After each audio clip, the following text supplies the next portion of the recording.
ছবিটা দেখুন প্রথমে। বিয়ের দিনেই এসআইআর হিয়ারিং এর ডাক, ডায়মন্ড হারবার 1 নম্বর ব্লকের ঘটনা।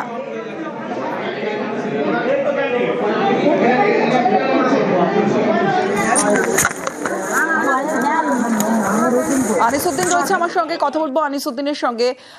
আনিসুদ্দিন, বরযাত্রী নিয়ে বর বিয়ের মণ্ডপে না থেকে এসআইআর শুনানিতে, যে ছবি আমরা দেখছি।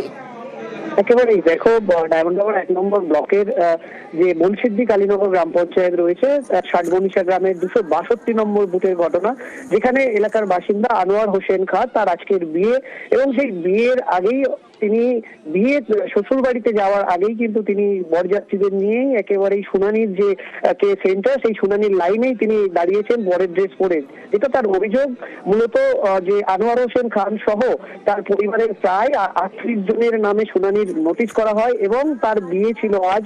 সেই বিয়েতে যাওয়ার আগেই যে রীতিনীতি মানতে হয়, তাতেই কিন্তু এই শুনানির লাইনে দাঁড়াতে গিয়ে তার অনেকটাই সমস্যার মুখে পড়তে হয়েছে, এবং মোট 38 জন, অর্থাৎ পরিবারের অন্যান্য সদস্য মিলিয়ে 38 জনের আজকে শুনানির ডাক পড়েছিল, এবং সেই শুনানির সেরেই কিন্তু তারা বিয়ের উদ্দেশ্যে রওনা দেবে এমনটাই জানিয়েছেন। এবং যেভাবে যে পরিবারের পক্ষ থেকে অভিযোগ করা হয়েছে, একটা শুভ দিনে তার এই শুনানির ডাকে আসাতে কিন্তু অনেকটাই সমস্যায় পড়তে হয়েছে, কারণ অনেকটা দূরে যেতে হবে তার বিয়ে করতে, কিন্তু তার আগেই এই বিয়ের দিন শুনানির ডেট থাকায় কিন্তু অনেকটাই সমস্যায় পড়তে হয়। এবং এ নিয়ে কিন্তু তোপ দিয়েছে নির্বাচন কমিশনের বিরুদ্ধে, কারণ সাধারণ মানুষকে যেভাবে এই এসআইআর নামে শুনানির নামে কিন্তু হয়রানি করা হচ্ছে, এমনটাও কিন্তু তারা সরব হন নির্বাচন কমিশনের বিরুদ্ধে।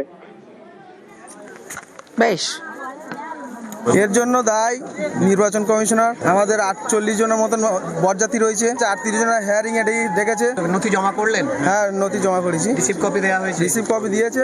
এর জন্য আপনার ধিক্কার জানাচ্ছি নির্বাচন কমিশনারকে, যা আমাদের প্রেশন করার জন্য। সামান্য ভুল ছিল, একটা অক্ষরের ভুল ছিল।